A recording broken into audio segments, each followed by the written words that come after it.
Hope you are all well. Just been thinking about making your year the best year ever. 2021 is your opportunity. And in this video, I'm going to talk to you about the meeting that I had with my operations manager, the man who is running my business for me, and talking about the visionary goals, i.e. mine, versus the integrator goals, i.e. his. And how you need to merge the two together in order to be able to get better results within your business.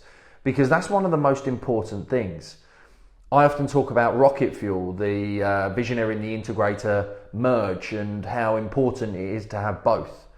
I didn't have an integrator for almost 10 years, and I tried to do a job and a role that I'm not particularly good at. You know, I'm very much a salesperson, very much understand how to motivate and inspire people. I'm good at building systems and processes, but I'm a starter, not a finisher. Whereas an integrator likes to manage, the cogs of the engine, make everything work. And they often implement the visionary's ideas. And I think it's really important for you in 2021, irrespective of what's going on in the industry, what's going on in the world, what's going on in the marketplace, to take control of what you can control. Set your dreams, aspirations, goals and wishes and go out and get them. Now, I would love to know what you think of this episode.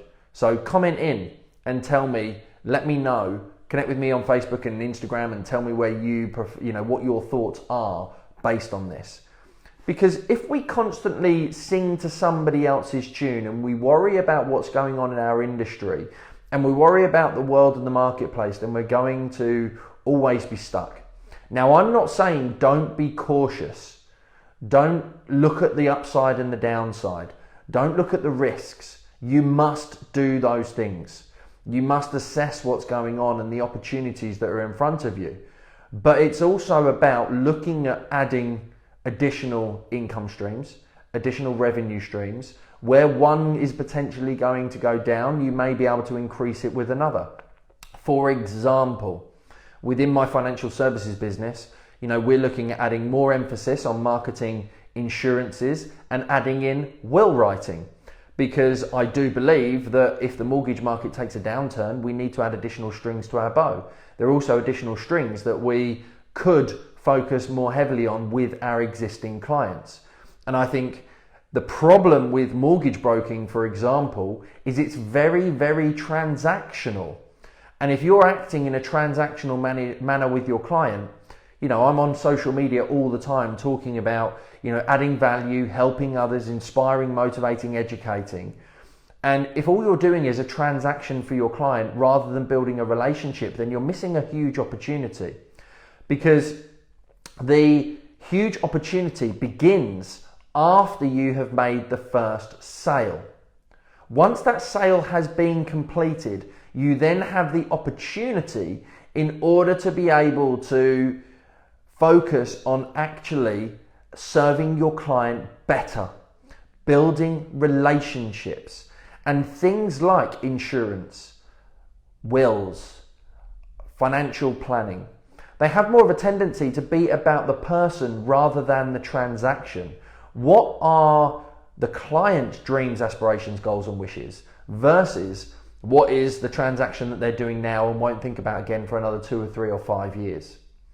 And I think whatever business you are in, I'm a coach and a mentor to hundreds of financial services professionals online.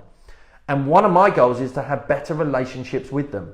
Because the more I understand them, the more I understand their business, their outcome, dreams and goals that they want, the more I can better serve with content that's going to help them to build the business more effectively.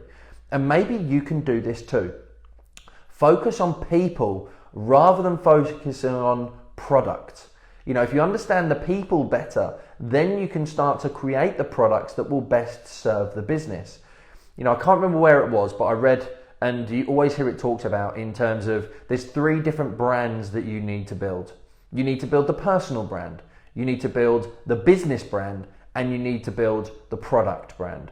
So if you take an absolute weapon like Virgin, you've got Richard Branson as the personal brand, you've got Virgin overarching as the business brand. And then you've got multiple different product brands. You've got money, you've got holidays, you've got cruises. But what they've been very clever at the Virgin level and the Branson level is understanding the people that they best serve. The same with Apple. You know, you had Steve Jobs as the personal brand. You've got Apple as the business brand. Then you've got 1,000,001 different tech that they're providing to their consumers. So are you focusing on building 3 brands that's going to best serve your client, your customer, your lead, and your prospect, rather than focusing on the transaction? I would love to know where you are putting your energy at the present time, because you do have to be putting energy into all 3. You know, we're definitely looking at the way in which we structure Active Mortgage and making a level above that in terms of business brand, and then having a clearer focus on the individual product brands in order to be able to better serve our customers going into 2021. But if things in the industry or in the world or in the marketplace go wrong, then you have the ability and the option to pivot. Not change industry, not leave it, not give up, not start all over again, but pivot. Add different strings to your bow, add different income opportunities, and make sure that you set goals. You use the satellite navigation in terms of decide on a destination for December 2021, and then work damn hard to get there. Now, if the world and the economy and the industry does completely change, you may have to extend your goal. You may have to move it past December 2021. But what you don't do is change the destination. Much like when you get stuck in traffic or you hit a roadblock or anything on those lines, the journey may take you longer. It's going to be exactly the same in your business journey and in the opportunities that you're going to face. So make sure that you grab those opportunities with both hands. Make sure that you take the blinkers off and you look for those opportunities and you seek those opportunities. If you get the chance to surround yourself with people at the same level and further ahead than you, then you have the opportunity to learn from those that are already having success. You know, there's a saying, what is it they say? You are the average of the 5 people that you hang around most with. In a world where we can't have face-to-face interaction at the present time, are you surrounding yourself with the right people and making sure that you are in business growth communities, that you are in marketing communities, that you are in support communities, that you have a coach and a mentor, and you have peers who can drive you forward and help you to take more action and get more results and implement more? If you have to learn everything yourself and you have to make all the mistakes yourself, then you are going to find that it will take you 2, 3, 4, 5 times longer. I have coaches and mentors who are multi-millionaires running 20 million plus pound a year businesses with, you know, anything from 20 to 100 people on their team. The reason being is they've been through everything that I want to go through and they can give me the fast track to getting to the result. And you need to make sure that you're surrounding yourself with those types of individuals. You need to make sure that you have a coach and a mentor that can give you some guidance, can give you some support, accountability and push. That's how you make sure that 2021 is the best year ever. Because it's not about, you know, there's periods of time where you have to coast, where you have to be level-headed, where you have to make sure that everything is robust after a period of growth. But what doesn't grow dies. And you can improve systems, you can improve processes. You must always keep improving, even if it's just 1% every single day. But you need to make sure that you are taking the action consistently. And more often than not, when times are hard, when it's struggling, when things are difficult, when you're facing issues, customer complaints, hard to place business, you know, when everybody's struggling for a little bit less cash, when there's people getting made redundant in the world, as a business owner, an entrepreneur, a leader to your team, the income generated to your family, you need to make sure that your mindset, your support, your accountability is on point.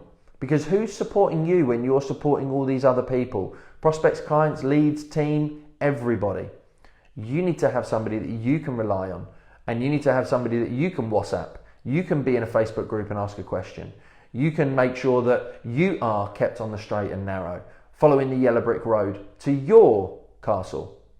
So I hope that gives you something to think about. I would love to know what you think of this episode and whether it's given you something to take from it, what your key takeaways are, whether you value it, whether you are planning on making 2021 your biggest, best, most improved, most financially secure year, or whether you are struggling with your mindset and you are concerned, fearing, worrying whether you are going to be able to keep your head above the water. I would love to be able to support you, help you, develop you, and make you push yourself to the next level. So make sure that you keep communicating with me. Let me know what you think of this and keep the questions going in the comments whenever you prefer to comment. Remember, now's the time to become pro.